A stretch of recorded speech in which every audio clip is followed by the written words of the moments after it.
जय माँ दुर्गे। दुर्गा सप्तशती का 10वां अध्याय शुंभ वध। ऋषि कहते हैं कि राजन, अपने प्राणों के समान प्यारे भाई निशुंभ को मारा देख के और सारी सेना का संहार होता जान शुंभ ने कुपित होकर कहा कि दुष्ट दुर्गे, तू बल के अभिमान में आकर झूठ मूठ का घमंड ना दिखा। तू बड़ी मानिनी बनी हुई है, किंतु दूसरी स्त्रियों के बल का सहारा लेके लड़ती है। देवी बोली, ओ दुष्ट, मैं अकेली ही हूँ। इस संसार में मेरे सिवा दूसरी कौन है? देख, मेरी ही विभूतियाँ हैं, अतः मुझ में ही प्रवेश कर रही है। तदंतर ब्राह्मणी आदि समस्त देवियाँ अंबिका देवी के शरीर में लीन हो गई। उसी समय केवल अंबिका देवी ही रह गई। देवी बोली, मैं अपने ईश्वरीय शक्ति से अनेक रूपों में यहाँ उपस्थित हुई हूँ। उन सब रूपों को मैंने समेट लिया है। मैं अकेली ही युद्ध में खड़ी हूँ, तो तू भी शिथिल हो जा। ऋषि कहते हैं, तदंतर देवी और शुंभ दोनों में आपस में ही सब देवताओं और दानवों के देखते देखते भयानक युद्ध छिड़ गया। बाणों की वर्षा, तीखे शस्त्रों और दारुण अस्त्रों के प्रहार के कारण उन दोनों का युद्ध में सब लोगों के लिए बड़ा भयानक प्रतीत दिखाई दे रहा था। उस समय अंबिका देवी ने जो सैकड़ों दिव्यास्त्र छोड़े, उन्हें दैत्यराज शुंभ ने अपने निवारक अस्त्रों द्वारा काट दिया। इस प्रकार शुंभ ने भी जो दिव्यास्त्र चलाए, उन्होंने परमेश्वरी ने भयंकर हुंकार शब्द के उच्चारण आदि से खिलवाड़ में ही नष्ट कर डाला। तब उस असुर ने सैकड़ों बाणों से देवी को आच्छादित कर दिया और वह देख के क्रोध में भरी हुई उन देवी ने भी बाण मार के उसका धनुष काट डाला। धनुष कट जाने पे फिर दैत्यराज ने शक्ति हाथ में ली, किंतु देवी ने चक्कर लेके उसके हाथ की शक्ति को भी काट गिराया। तत्पश्चात दैत्यों के स्वामी शुंभ ने भी 100 चांद वाली चमकती हुई ढाल और तलवार हाथ में लेके उस समय देवी पे धावा किया।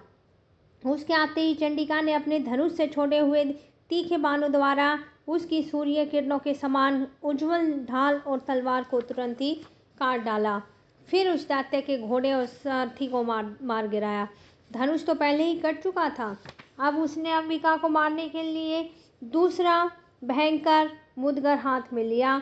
उसे आते देख देवी ने अपने तीक्ष्ण बाणों से ही उसका मुदगर भी काट दिया और तिस पर वह असुर मुक्का तान के बड़े वेग के साथ देवी की ओर झपका, तो दैत्यराज ने देवी की छाती में मुक्का मारा।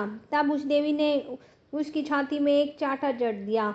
देवी का थप्पड़ खा के दैत्यराज शुंभ पृथ्वी पर गिर गया, किंतु पुनः सहसा उठ के खड़ा हो गया। फिर वह उछला और देवी को ऊपर की ओर ले जाकर आकाश में खड़ा हो गया। तब चंडिका आकाश में भी बिना आधार के शुंभ के साथ युद्ध करने लगी। उस समय दैत्य और चंडिका आपस में दोनों ही लड़ने लगे। उनका वह युद्ध पहले सिद्ध और मुनियों को विस्मय में डालने वाला हुआ। फिर अंबिका ने शुंभ के साथ बहुत देर तक युद्ध करने के पश्चात उसे उठाकर घुमाया, पृथ्वी पर पटक दिया। पटके जाने पर पृथ्वी पर आने के बाद वह दुष्ट आत्मा दैत्य पुनः चंडिका का वध करने के लिए उनकी ओर वेग से दौड़ा। तब समस्त दैत्यों के राजा शुंभ को भी अपनी ओर आते हुए देखकर देवी ने त्रिशूल से उसकी छाती छेद कर उसे पृथ्वी पर गिरा दिया। देवी के शूल की धार से घायल होने पे उसके प्राण पखेरु उड़ गए और वह समुद्रों, द्वीपों और पर्वतों सहित समूची पृथ्वी को कांपता हुआ भूमि पर गिर गया।